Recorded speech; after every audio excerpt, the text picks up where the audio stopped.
Hello and welcome to the Odds Checker betting show. This is sponsored by 888 Sport and is a preview of the Scottish Grand National meeting at Ayr and the Jumps finale at Newbury. I'm your host, George Ellick, and I'm joined today by Andy Holding, Odds Checker's very own tipster, and racing broadcaster and journalist Ed Quigley. Stay tuned to hear what 28-1 shot Ed thinks could have a chance in the Scottish Grand National. But that would have really got him tuned up for this. As I said, he's a big old price. In the second race at Newbury, a 6-1 shot that Andy thinks will go off 5-2. I'll be staggered if he's not 5-2 or shorter come Saturday. And the guys agree on a Venetia Williams runner that they think is way too big at Newbury as well. Yeah, it's taken us, over half an hour to come to the same conclusion. It's always good to catch up with Andy, but we spoke last week, Andy, so I'm going to come to Ed first here, because Ed, we haven't spoken until your favourite week of the year, the Cheltenham Festival. How was your week at your local track? Yeah, it was great, thanks, George. It really good fun. I was absolutely drenched on a Wednesday, which was really good. It was nice, obviously. Corrick Rambler obliged for the anti-post followers on this show. That sorted the week out really, and then it was hard work after, but it was great fun. But I thought a story would chuckle you, George. You know, I'm normally sat here with my hashtag Team Pauling or Ben Pauling t-shirt on. Well, I actually spoke to Ben weekend before the festival, and he was a little bit kind of glass half empty. You know, we only got a big team, but he kept saying, "But Global Citizen, I've not had him better for ages. He's had the wind up. God, he looks this, he looks that." Blah, blah, blah. Of course, absolutely lashed it down, didn't he, on the Wednesday? And I've got Global Citizen in my notes, you know, firmly pigeonholed as flat track, good ground glider, etc., etc. Yeah, you know the rest, don't you? Pillar to post, bottomless ground, Ben Pauling, shout the festival winner. Yeah, not a penny on. Just sat there and weeped. I think he was, 40s plus on the exchanges. I can't believe it.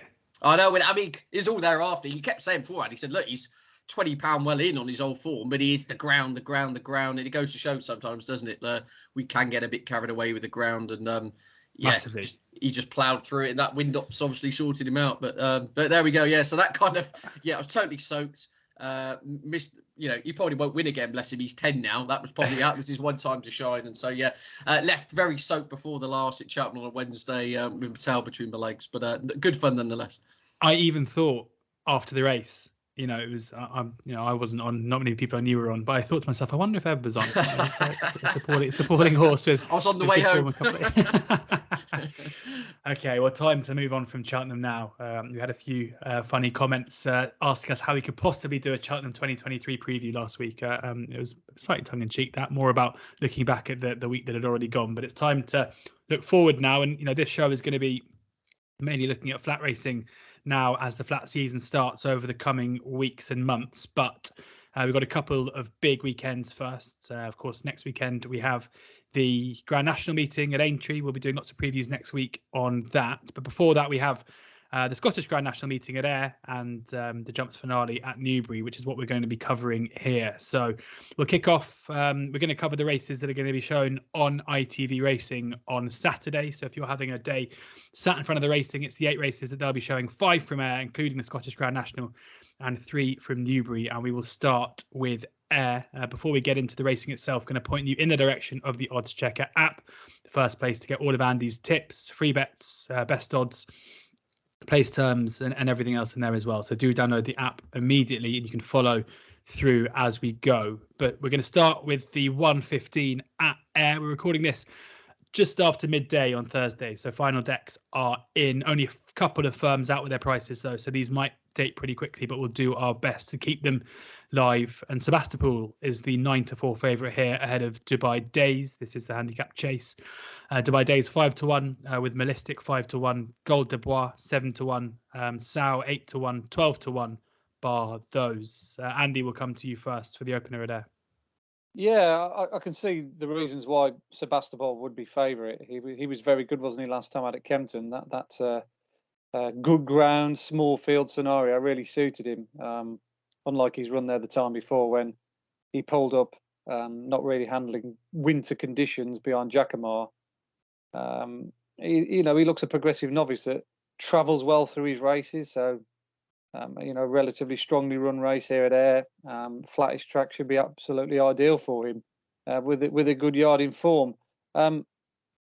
9-4 is plenty stingy enough. So I'd probably maybe just look for something slightly better value. It's only slightly in the shape of Dubai Days. Now, it all depends whether Nick Alexander and Connections run this horse again, because he's down to run on Friday in a smaller field race. But that actual angle is not a bad one to exploit here at Ayr, because I've noticed there's been several horses that have tried to double up here at this meeting, most notably Thienval. I think Nicky Henderson used to use almost the race on the Friday as a preparation or warm up for this race on the Saturday.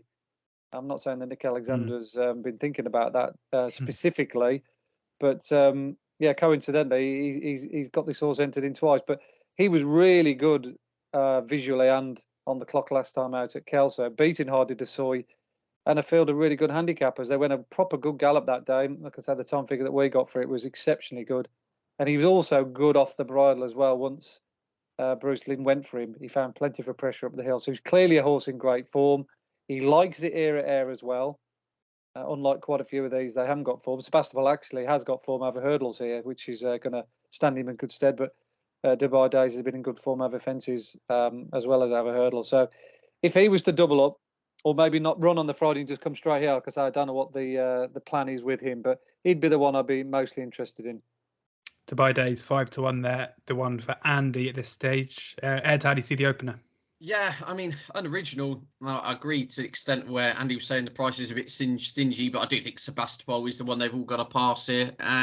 It was officially good to soft. I think Andy described it as winter ground, didn't it? It Kempton, it was riding a lot softer than good to soft, I think. And when he was pulled up behind Jacquemart, dropped him back to the minimum trip back at Kempton last time out on much quicker ground, but the visor on for the first time, and he looked lit up.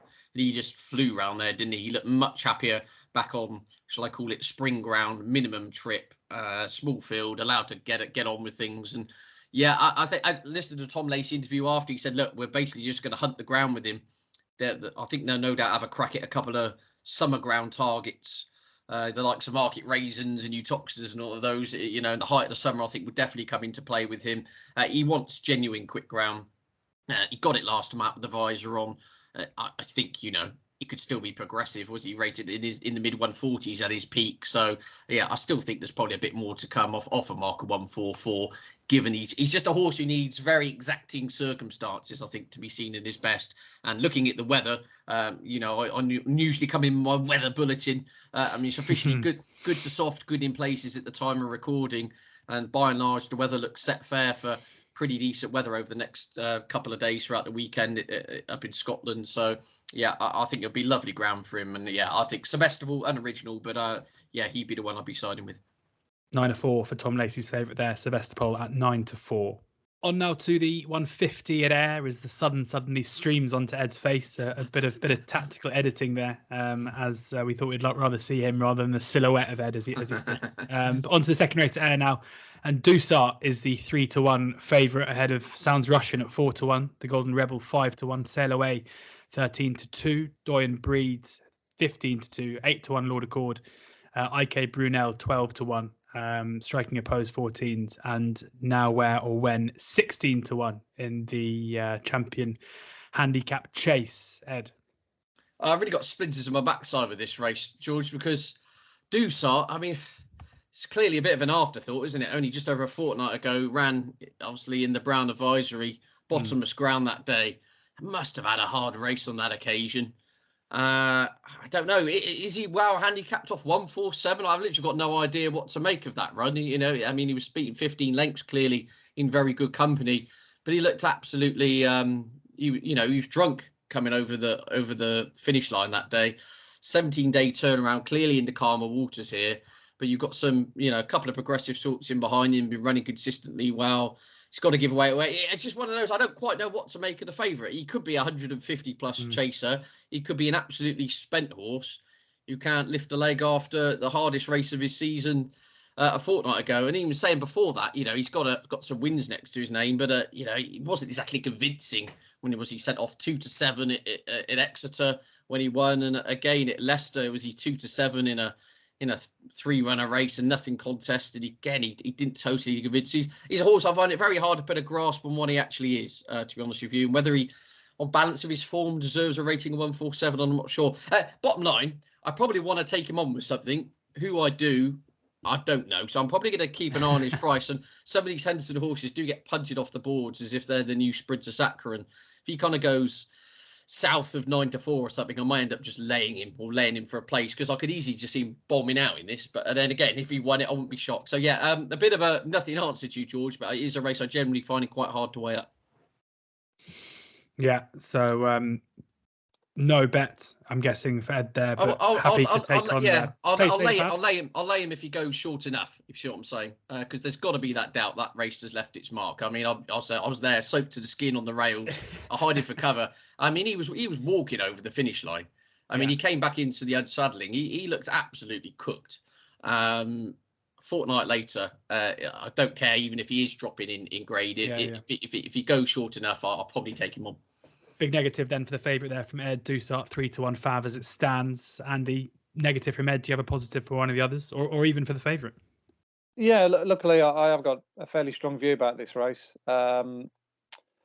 which makes up for Ed's sort of idea of playing the Joker on this race. Yeah, I'm a big fan, always have been, of Sounds Russian. Not sure how well his name will go down with the locals at Ayr, but either way, let's just concentrate on the horse himself rather than the political objectives here, there, and everywhere. But yeah, like I say, I've really fallen in love with this horse right from the start of the season. Very lightly raced, but he's worked his way through the ranks, and since they've stepped him up in trip, and he's had more of a stamina test, he's been really, really good. He beat a good field at Sedfield a few runs ago. He had a bit of a penalty kick in between times, but I thought he was really good the other day. And that was only 3-runner race at Kelso, but the conditions were awful that day. And he just went off in front. He dominated throughout. He won by 22 lengths. But interestingly, the horse he beat, Nice and Easy, absolutely bolted up next time out. So I think there's a little bit more substance to that performance than it meets the eye. And even though he's now rated 145, and you could argue that was a bit steep, he's gone from 111 to 145 with the thick end of 3 runs. But I think he's worthy of that mark. I'm not saying necessarily he's the new Waiting Patiently, but I'd be more inclined to think he'd beat a field of this nature than perhaps if they went to Aintree off level weights in a graded race. But I do think he's that good. I think if he went to Aintree, he'd be one I'd be seriously interested in for that 3-mile graded race. But yeah, I think he's been saved or targeted specifically for this meeting from that day at Kelso. It looks the natural stepping stone for him. And he's, like I say, he's a very strong stayer. So if they do get any more rain up there, I'm not sure what the forecast is, but it's good to soft at the moment. But if they were to get a little bit more, then the softer the ground, the better for him, because he'll cope with the conditions, no problem. But yeah, big fan of Sounds Russian, good cruising speed, stays well, great attitude, and his time figures are good. So he ticks every box for me. Sounds Russian 9-2 as it is at the moment. Putting your guys' tips together, if you're taking a big negative for the favourite with just 9 runners, that 9-2 each way, a 5-3 could be the way to play this one. Following Andy there and getting against the Jolly. On then to the 225, the third race on the card at Ayr, and it is the Scottish Champion Hurdle. West Cork is a 3-1 favourite.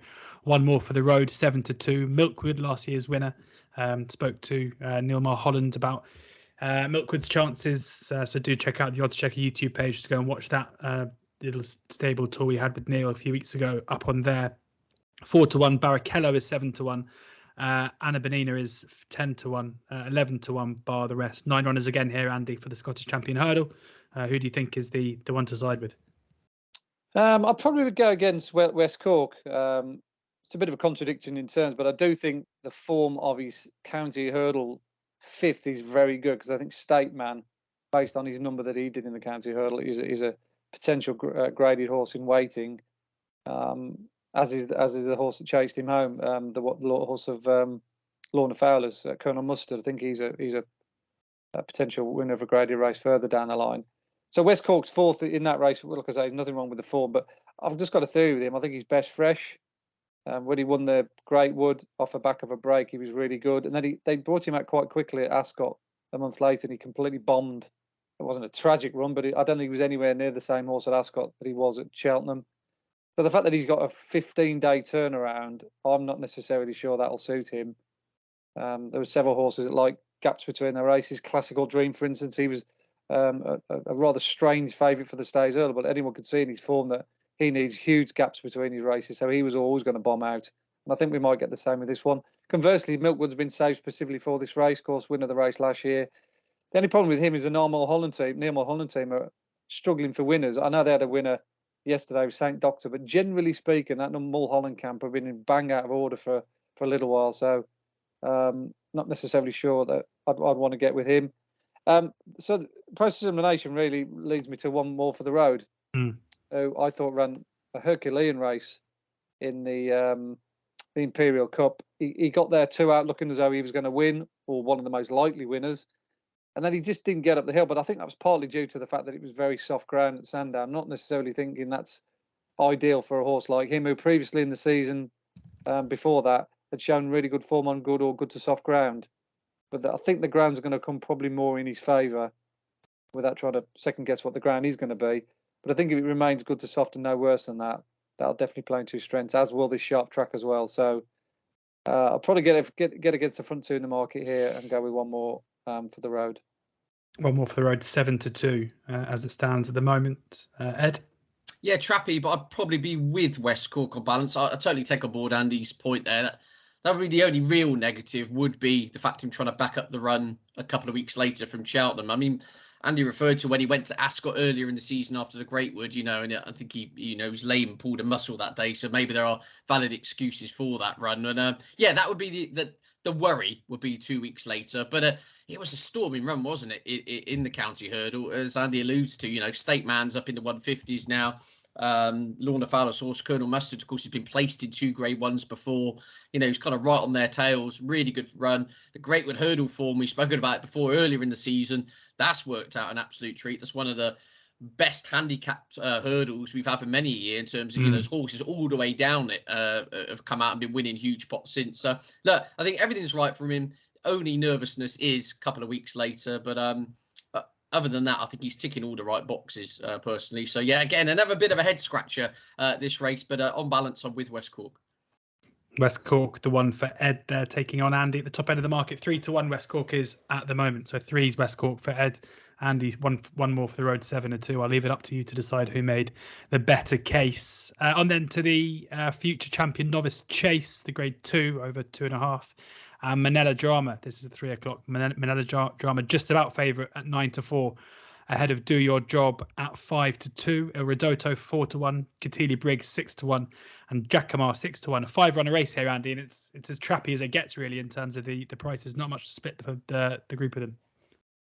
Yeah, I was mildly disappointed with Manila Drama last time, and I put him up in that race at Kempton, thinking that 2.5 miles flat track, right-handed, in a field that I thought didn't have a massive strength in depth to it. It might result in him winning that race, but yeah, he faded out of it quite timely. He just never got into any sort of rhythm that day, unlike the time before when he won well at Haydock, and he did jump particularly well. Whether I could say it's a left-handed, right-handed thing, I don't really know. There's not enough evidence of him having a preference one way or the other.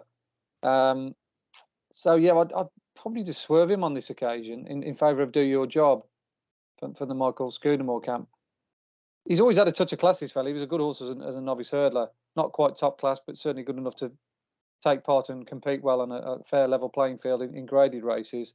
But he's always looked a chaser, and they've cracked on with this season. Other than a fall behind Edwardstone at Sandown, he's done very little wrong. He again ran against Edwardstone next time out. And he got beat 10 lengths, which in a cold light day doesn't look too bad in the context of this race. Not sure so many of these would be finishing 10 lengths behind Edwardstone over 2 miles. But they upped him in trip last time out at Newcastle, and I thought he showed great tenacity to win on that occasion under top weight. Whether I thought he might go straight to Aintree actually, because he's run well at Aintree before, but the fact they're coming here for this Grade 2, and I think it's a fairly weak Grade 2 on balance, probably isn't a bad ploy. Plus the fact that Michael Scudamore is also in much better form now than they were in the period when, if you like, this horse was flying the flag when others were falling out the back of the telly. So yeah, I think he's probably the one I'd get with here. I think he's got a touch of class. So hopefully, Do Your Job does exactly what he says on the tin. That's what you'll be shouting at the TV on Saturday, Indeed. Andy. Jumping the last. Do Your Job, Richard. Do Your Job 5-2, the one for Andy. Ed, where are you looking here? Yeah, totally agree. Getting £5 from Manila Drama, who had no obvious excuse last time out. I think, yeah, Do Your Job looks fair cop here. I think looked much happier up at 2.5 last time out, just going that half a stride slower. He just seemed to get his jumping a bit more together. He wasn't blemish free, but he just seemed happier, I thought, just going that stride slow over 2.5. And as you say, Andy says 10 length second to Edwardstone earlier in the season in the context of this is very smart form. Yeah, I think he's ticking a lot of the right boxes. Goes on any ground. He's won on heavy. He's won on good. What's not to like, really? I think he'll go over 3 miles sooner rather than later. Funnily enough, I just think he looked happy and he seemed to tough it out over 2.5 last time, and he won his bumper here as well. So got limited evidence that the track's fine. So yeah, Do Your Job for me. I think he's the one to beat. Do Your Job for both of the guys there, the one to beat in the 3 o'clock at Ayr on Saturday. On to the final race we're going to be covering at Ayr. It is, of course, the Scottish Grand National, and Kitty's Light is the 5-1 favourite ahead of Win My Wings at 15-2. Double figure prices from there. We've got Stormy Judge and the Ferrymaster both 10-1, 12-1 Major Dundee, and the Wolf 14-1 for Ashtown Lad. Fantastic Ass. History of Fashion. Cool Mix 16-1, 20-1 Innisfree Lads, and Hill 16, and Jersey Bean and Courtmaster, a few others there as well. Ask a Honeybee as well, 25-1, and bigger the rest. 24 runners here, and he will give you first run in the Scottish National. Yeah, I think generally speaking nowadays, I'm looking to get with the sort of younger horses for these kind of races. And the trends are very much going that way, aren't they? Ed obviously highlighted Corach Rambler when he won the Ultima the Cheltenham Festival. I think the first 4 home, Ed, weren't they? They were all novices or horses that hadn't had too much experience over fences, but it meant that the handicapper obviously, hadn't had a chance to sort of like crucify them. I put up Jericho Rock, who finished a gallant third. So on that basis, I'm looking to sort of go with the horses that haven't got much mileage here. A couple of 7-year-olds, which I have actually backed throughout the course of this week. I've had a few quid on Major Dundee, a horse that I've always quite liked. I put him up here at Ayr last year in a handicap. I thought he was a decent bet, and he just never fired for one reason or another. I'm hoping that lightning doesn't strike twice and the trip up to Ayr doesn't bring back bad memories. But he's been very good over fences so far this season. He won his first 2 races, first time out on ground that probably wouldn't have suited him at Bangor, but he was very good. Sorry, at Fakenham. At Bangor, the next time out was the ground that wouldn't have suited him, but he stayed on really strongly that day. And although he got beat last time out at Newbury, the time figure for that race is exceptionally good. And I did notice that the horse that finished third that day, Soldier of Destiny, I think has got a very bright future for Jamie Snowden, and he's a right proper horse. He went on to win at Haydock the other day, beating Burrows Diamond and the pair of them pulled well clear. So I think that form as it stands is really, really strong. He won't mind the ground. I've always been a bit concerned with this fella that if he did get genuine winter ground, it's not ideal for him. But he's had a light campaign. I think he's been targeted specifically at this race. He's cut from the same cloth as God's My Judge, who won this race a few years back for Alan. And obviously, God's My Judge ran in a totally different race. I think he was third in the National Chase before he came here. But he too was a 7-year-old who got in here off a fairly light weight.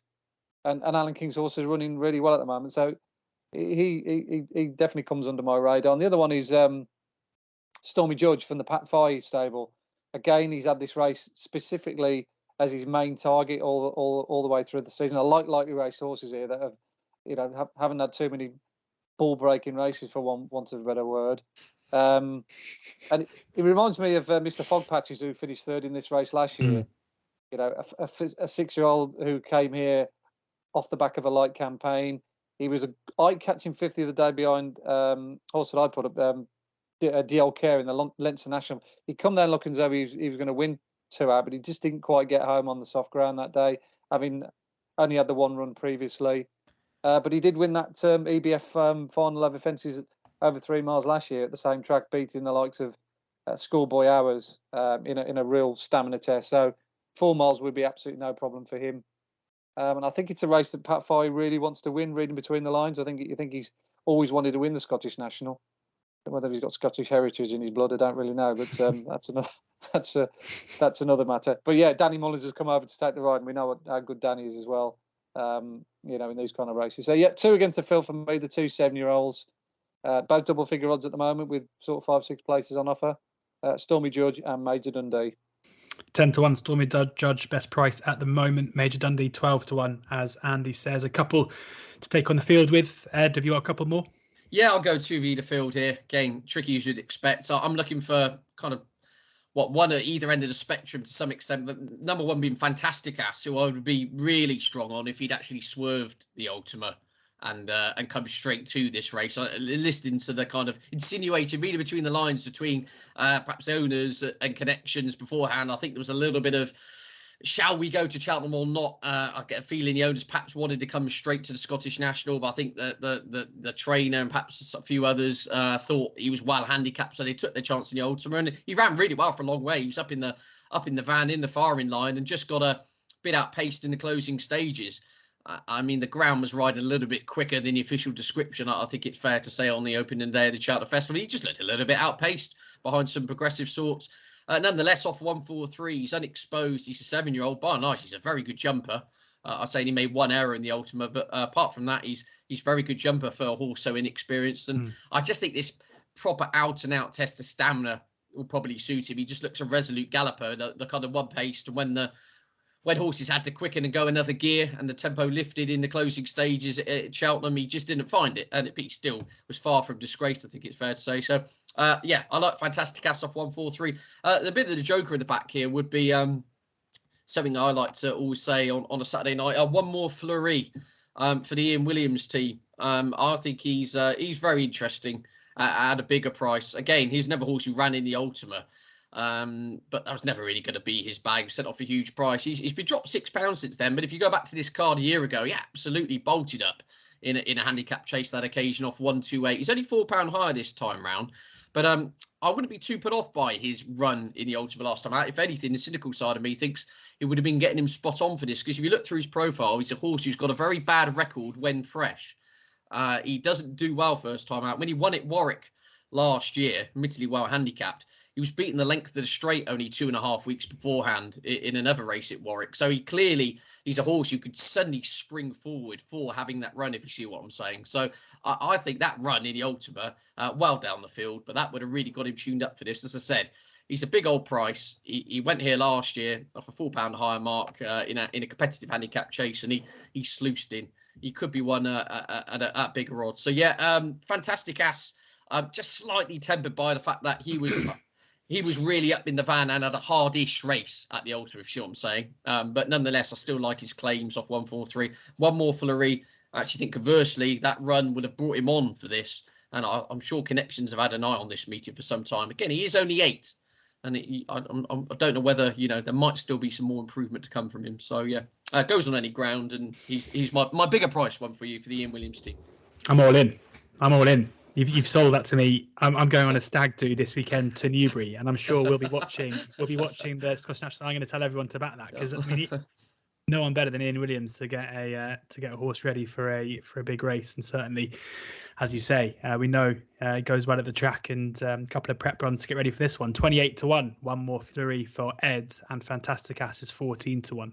I'm excited. You got me excited about the Scottish National. What a day.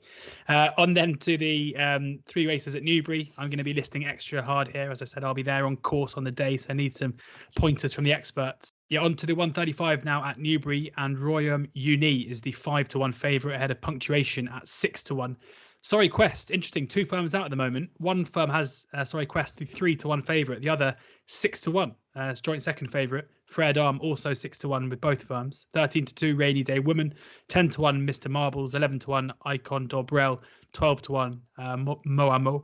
Pearly Island 14-1. 100-1 Martin Spirit. Ed, come to you for this first race that we're going to be covering. Second race on the card at Newbury. Can I sit this one out? Let you get some drinks for your stag do, and let Andy take this one. No, I've got a really strong fancy later in the car, but here, I'll be honest with you, I cannot. That's fine. Head or tail. No, I can't. So many last time out winners, so tricky horses on and upward curves. I'd be lying if I said I've got anything of conviction here. So it's not a race I'm going to play. There you go, Andy. Okay, yeah, similar to the race at Ed Swerved at Ayr, I've got a very strong view in this race. Some would say that I'd almost say this is the bet of the weekend at the prices. Ooh, Here we go. Load up. How Paddy Power have got 6-1 about punctuation, I do not know. If anyone's got an account, that needs to be snaffled up. This also got a 5-2 favourite. I'll be staggered if he's not 5-2 or shorter come Saturday.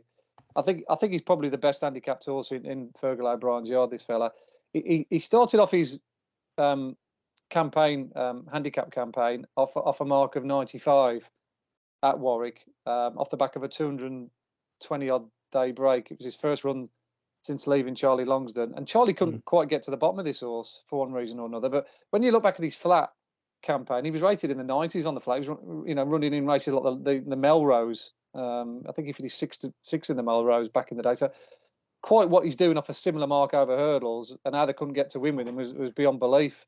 But they put a tongue tie on him first time out at Warwick, and he absolutely bolted. We beat a horse called Saint Doctor, one of Neil Mulholland's, and we saw that lag up the other day at Uttoxeter, even though the Mulholland team are out of form. And he did a really good figure that day, and I just basically followed that form over a cliff. And I napped punctuation the other day at Newbury. I must admit, I was sweating all the way through that race. I kept thinking, this is not going to win, it's not going to win. But Paddy got him onto a good strip of ground on the far side, and he just about outran our Irish Saint, who gave him one almighty fright. But the pair of them are absolutely miles clear of the rest, including Mark of Gold, who had won his last 3 races for the Gary Moore camp, and I know they think quite a bit of him. This is really strong form. The numbers for that race were absolutely frightening. They were in a really good gallop. If you did a split screen with this race and the race that was won by Black Poppy, both over the same course and distance, there was about 35 lengths difference between punctuation and Irish Saint when they turned in for home than the Black Poppy race. Just shows you how fast they went in this novices handicap. Obviously, they tied on the running a little bit, but the stamina of punctuation and his quality got him home. He's only been bumped up £8. He's still off 114. This horse should be a 130 horse. He's miles better than his mark. And the fact that he goes back to Newbury, he bypassed the race at Warwick, which he was entered in actually the day we speak. He was even money favourite to win a handicap at Warwick.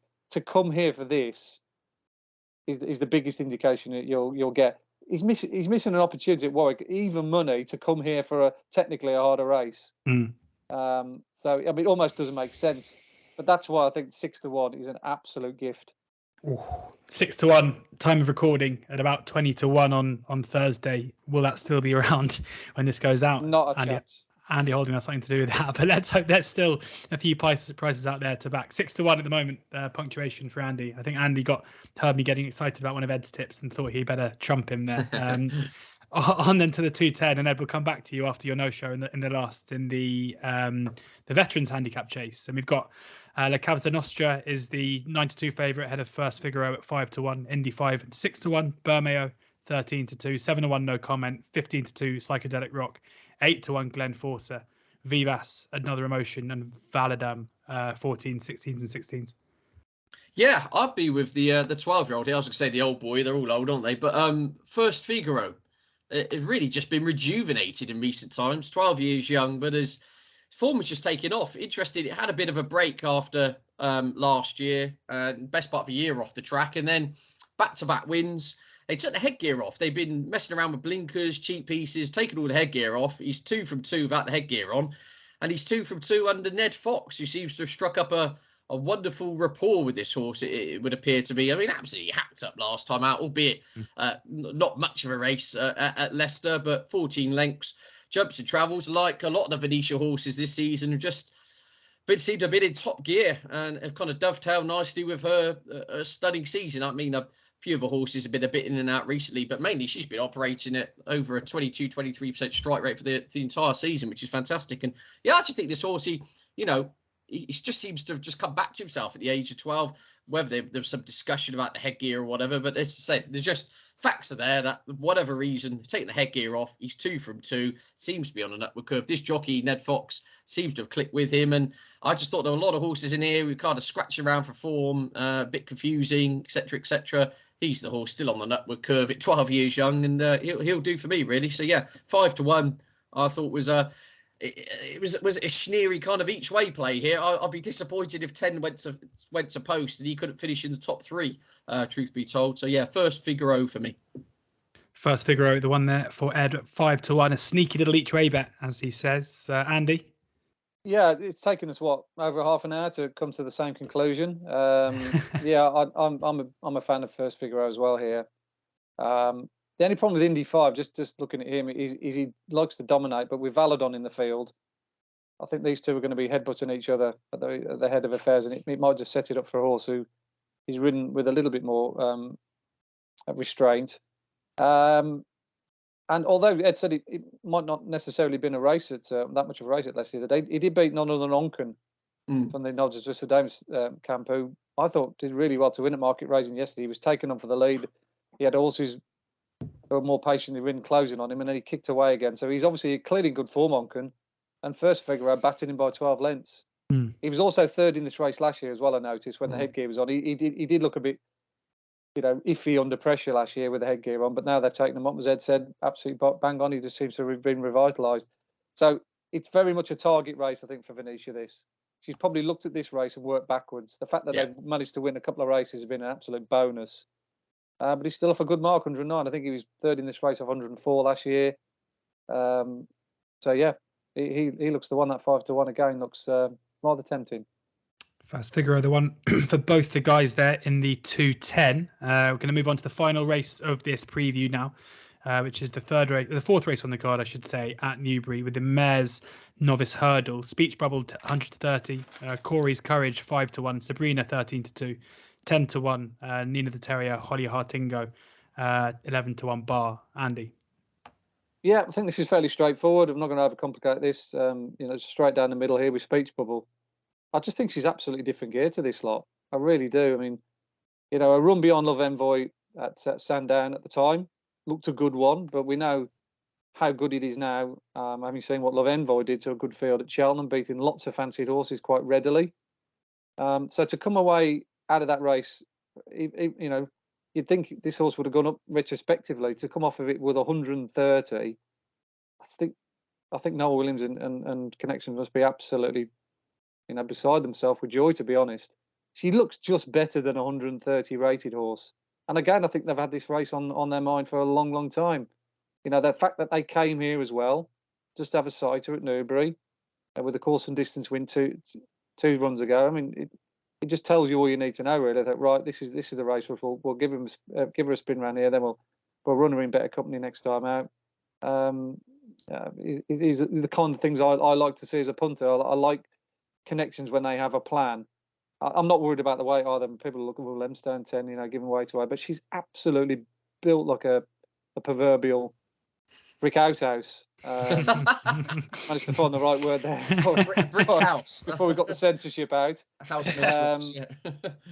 So yeah, I mean, she all weights will just feel like a featherweight to her because she's a real proper unit. So yeah, again, keep it nice and simple. Like. It is nice. Favourite, but it looks the obvious one. I smell a Trixie. Yeah, I've just realised. I mean, there's very little chance that the stag is going to listen to this podcast, but I probably shouldn't have revealed I was going racing on it, given that he might find out where we're going. Ed, that's going to be an interesting editing job for the producer. Ed, in the sorry, I'm thrown here in the 245. How do you see it?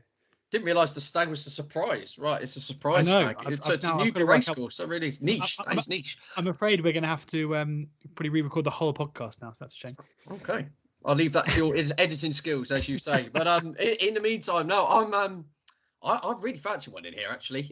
But with the big asterisk of the weather. Obviously, I hope for your sake and the stag you'll soaked to the skin and it's miserable at Newbury. It'll make things a lot more enjoyable. But if the rain stays away at Nina the Terrier, It's really fascinating here. A horse who actually ties in with Andy's aforementioned speech bubble behind Love Envoy from that run at Sandown. I watched that race back again at Sandown. She absolutely tanks round. Her legs just went like jelly on bottomless ground up the Sandown Hill. I just think the ground got the better of her. Alan King's come out again since and just said, thought the ground went against her at the Cheltenham Festival. She needs proper, almost summer ground. She won really nicely here back in November when she got a good surface. Remember, it was unseasonably dry in November. And then her follow-up run at this track was against that LA Bell, that really useful sort from the Dan Scouter team. And she was in the process of giving that mare a right old race till she crashed out at the last hurdle. Keep your eyes on the weather. I mean, it's good to softer places or blend of. If the rains don't arrive and we get some spring ground, she's off 127 here. I just think she will cruise into this race, but she is very ground dependent. So it's one of those, if the heavens open, forget her. But 10-1, I think could look massive. I totally get what Andy's saying, and she's got a bit of ground to make up the speech bubble. But that was a very deep ground. I think there won't be much between them if the ground rides on the kind of spring surface, which I'm hoping it will do. I get the feeling, again, this is Alan King, I think they were and ahhing whether to go to the festival with her. He mentioned before the festival this was always going to be the kind of target for her.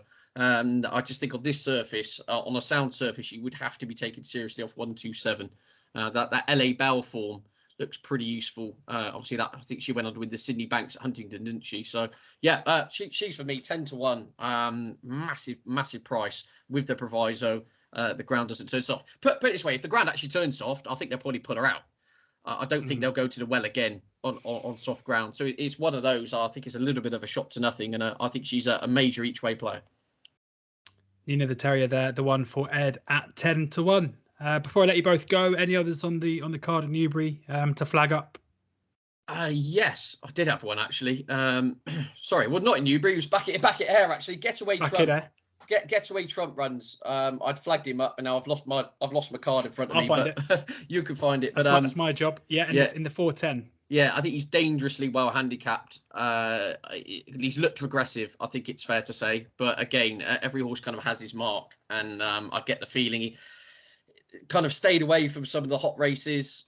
He's kind of showing his age a bit, but nonetheless, there's a little bit of the global citizens about this individual in that he's kind of starting to look about a 20-pound well in on old form, and he's just going to meet his level sooner rather than later.